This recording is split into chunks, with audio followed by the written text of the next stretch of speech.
So the Raiders lose 31-16, but it's all good, Raider Nation, because at the end of the day, it's just preseason. And you tell them one thing. Just win, baby. It's because you're not feeling oozy.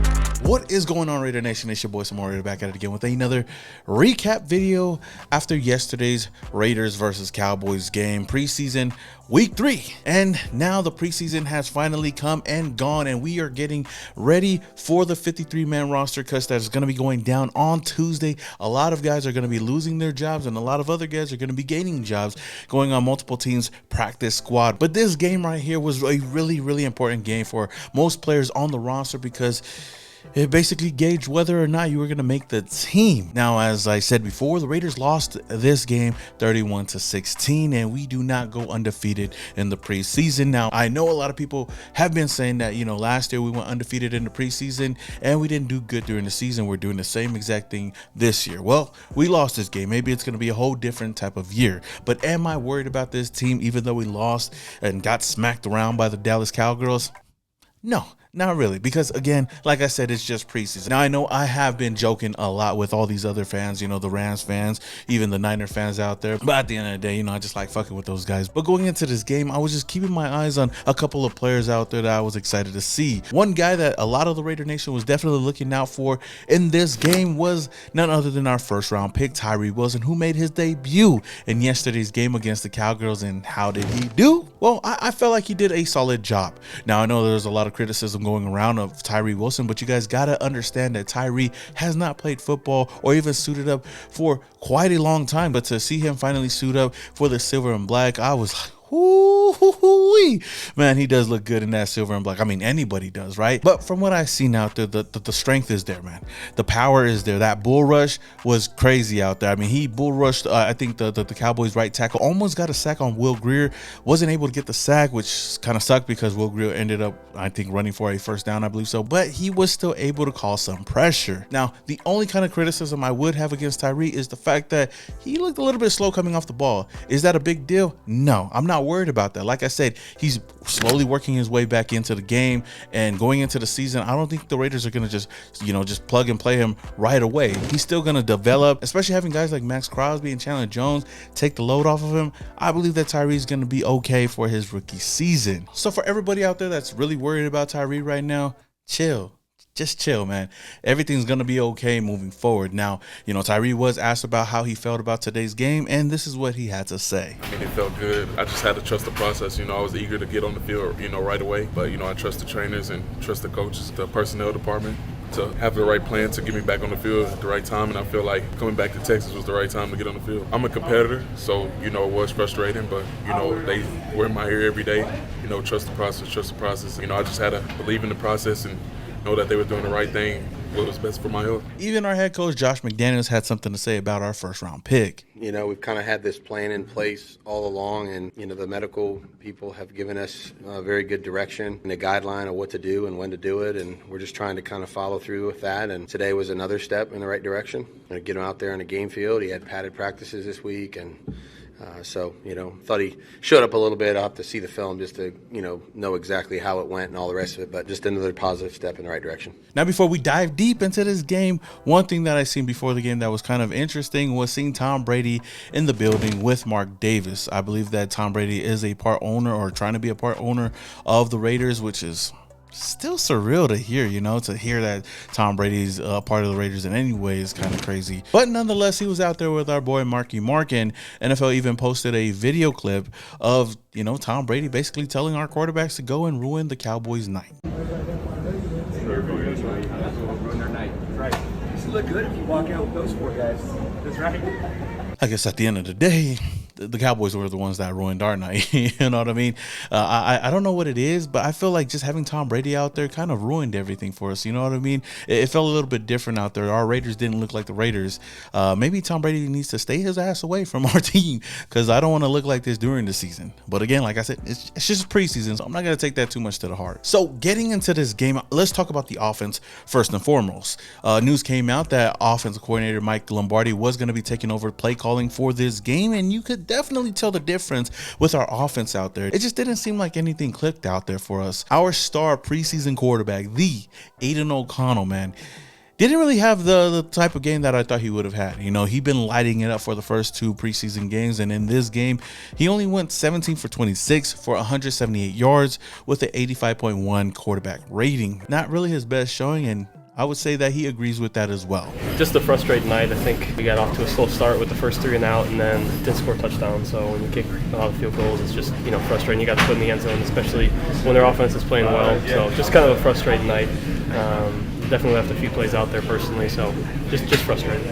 Overall, I'm not going to be too down on Aiden O'Connell's play in this game. I mean, there was a couple of solid throws here and there. I mean, I seen one throw where he got out the pocket. He ran out of the pocket when the pressure was there and found Michael Mayer for a first down, which was a huge play. And even right before halftime, Aiden O'Connell was throwing dimes out there. I just think that the offense just wasn't able to come together. Like I said, you could possibly blame Mike Lombardi because Josh McDaniels wasn't calling plays. Am I even worried about this offense? No, I'm not, because, you know, Josh McDaniels and them, I know for a fact they don't want to go out there and show their whole playbook. They've been holding most of their plays till the season actually starts. They've been keeping it vanilla for these past couple of weeks, especially in the joint practices, only showing just a little bit. So going into the season, if they look like this during the season, then we got a problem. When you look at his final preseason stats, man, this dude balled out, and I still give him credit, man.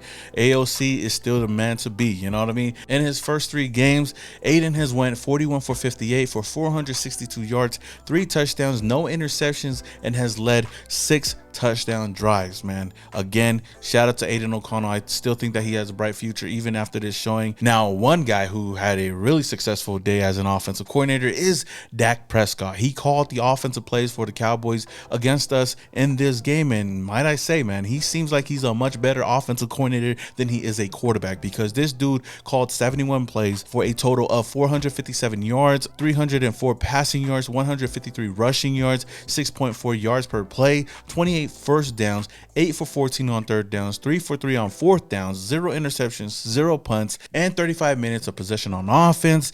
Credit where credit is due, man. Shout out to Dak Prescott and the Cowboys offense, man. Will Grier, man, this dude, I don't know where this dude came out of, but, you know, I think the Cowboys need to rethink letting Will Grier go, because the way he looked in this game, this dude balled out and cooked our Raiders defense out there. We made this dude look like Patrick Mahomes out there with the way he was running around, making plays downfield, running out of pressures and whatnot. He went 29 for 35, 305 yards, 2 touchdowns with 10 carries for 53 yards and 2 touchdowns on top of that. Will Grier, like I said, balled the hell out in this game. So wherever he does go, I know this was audition for him. I know the Cowboys told him that, you know, he's going to be out of this team after this game, but this was going to be an audition for any other teams out there. And I'm pretty sure there's going to be a lot of teams out there vying to bring in Will Grier, at least as a backup quarterback. Now that's enough praise for the Cowboys, man. Getting back to the Raiders offense, man, one guy that stood out to me, especially in the receiving game, not only in this game, but for the whole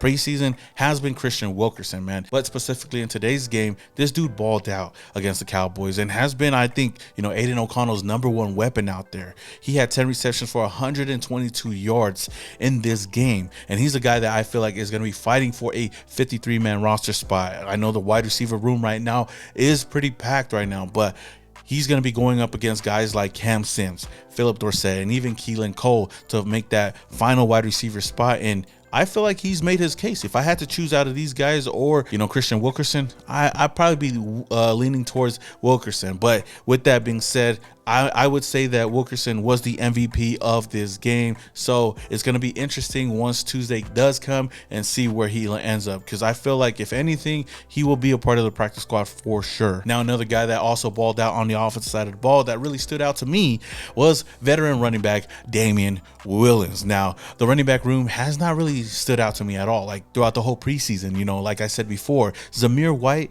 Sincere McCormick, they have not done anything to stand out to me, to prove to me that they could take over that running back role. Now that we know that Josh Jacobs is coming back, we're wondering who's going to be that RB2. And with what I've seen from Damian Williams in this game, he could possibly be making the roster, and he could possibly be the guy to back up Josh Jacobs. Now, I feel like Zamir White will possibly still be on the roster, but he might be the RB3 going into the season. Damian Williams in this game had 6 carries for 54 yards and a touchdown.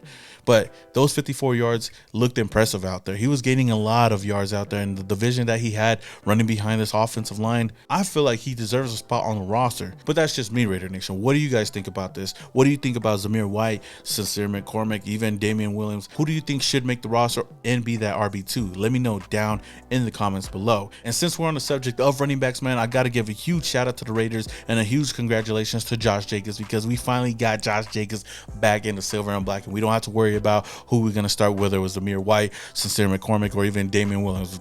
Those guys are going to be fighting for running back too. But like I said in my last video, man, I'm excited about this move. I'm really happy that the Raiders were able to get something done. Josh Jacobs was able to come back. I've been telling you guys, man, he was going to be back before week 1, and he is going to be back. Now, Dave Ziegler talked a little bit of Josh Jacobs, saying a lot of excitement. We worked to get a deal done in place for a long time. Definitely sparked some energy in the building. A lot of the guys with big smiles on their face, including mine, and being where he belongs, which is with the Raiders. Our head coach Josh McDaniels also had something to say about Josh re-signing with the team after the game. I love the player and I love the person, and I'm excited that he'll be back here soon, and look forward to just acclimating him into our group. There's some new faces that he hasn't quite met yet, and I know he's eager to do that as well. So super excited. I love the kid. Obviously, he's a great football player. Meant a lot to our team last year. Is going to mean a lot to our team this year. So again, with that being said, even though we lost in today's game, at least we get to be happy that Josh Jacobs is back in the building. Now, another guy that I want to talk about as well, and I feel like deserves the my neck and my back play of the game. Shout out to the O's Daniel Carlson for knocking in that 62-yard field goal right before the half. And after watching that play, I feel like he could have went longer. Pause. But in this game, he also added a 50-yard field goal and a 44-yard field goal, man. Daniel Carlson has been killing it ever since he re-signed with the Raiders. This dude, I feel like, is the best kicker that we've had since Sebastian Janikowski, and just to see the confidence that he has out there is really, really great to see. I don't know what it is about the Raiders, but we always seem to have some of the best kickers and punters in the NFL. So I'll take it, man. Shout out to Daniel Carlson kicking that 62-yard field goal, man. I think he's going to have a great season this year, and we're definitely going to need him in the clutch when we come down to the wire and we need that last minute field goal, man. Now moving on to the defensive side of the ball, and this was not really good news, man. This looked like the defense that I've been seeing for the past couple of years, man. The Raiders defense struggled in this game against the Cowboys, which was really surprising to me. I know that we have an excuse for the offensive side of the ball because Mike Lombardi was calling the offensive plays, but Patrick Graham was still calling the defensive plays, and man, oh man, they was getting cooked out there. I ain't gonna lie, I'm getting cooked. Now, it was kind of funny to me watching this game, especially hearing the Raiders announcers talking about how good the secondary has been looking in this game, but from what I've been watching, I felt like I seen the opposite. For the most part, Duke Shelley, David Long Jr., and even Amik Robertson all struggled in this game, but they all had a couple of solid plays here and there. But for the most part, it wasn't looking good out there. They was getting cooked by a lot of these Cowboy receivers and even tight ends out there. I don't even know who that Cowboy running back was, Loop Key or whatever. That dude was cooking our defense all over the place. Our defensive line also struggled in this game, man. They failed to get to the quarterback. Now, I would say that they caused a lot of pressure. They were almost close to getting a sack on the quarterback, but they were barely able to come away with any sacks. I think they only had one in this game, but still, that was not enough, especially compared to the games prior. It just seemed like our defense had no answer for Will Grier. This dude was just tearing up our defense. We did have a couple of players that stood out just a little bit. Nesta J. Silvera looked pretty solid out there. I felt like he was getting held a lot and the referees weren't calling it. Also, Drake Thomas was pretty solid out there, was the leading tackler yet again in this game. But the defense has just got to be better going into the regular season. It's just going to be really interesting to see who makes the final cut on Tuesday, which begs the question, Raider Nation, I want to ask you guys, who do you guys think will be a surprise cut on Tuesday. I got a lot of names on my live stream. There's people bringing up, Amik Robertson. Duke Shelley was even in there. Malcolm Kuntz was a name that a lot of people brought up out there. Maybe even Matthew Butler or even Neil Farrell. There's a lot of names out there that could possibly be cut and possibly be on our practice squad. But I wanted to ask you guys that question. So let me know down in the comments below. Tuesday is going to be a huge day. I'm going to be dropping my 53-man roster prediction on Monday morning. So you guys definitely look out for that. Overall, the Raiders did get their ass whooped in this game. We got cooked in this game, but it's nothing to really worry about. Raider Nation, I still feel like this team should be good to go this season. I feel like the offense should be good, especially getting Josh Jacobs back to add on to this offense. I feel like the defense should be okay, but nonetheless, it's going to be a really interesting year for our Las Vegas Raiders. Hopefully we can see ourselves playing in February back here at Allegiant Stadium for the Super Bowl, but we got a long way to go, Raider Nation. With that said, until the next video, this is your boy Samoan Raider, and your boy is, yeah.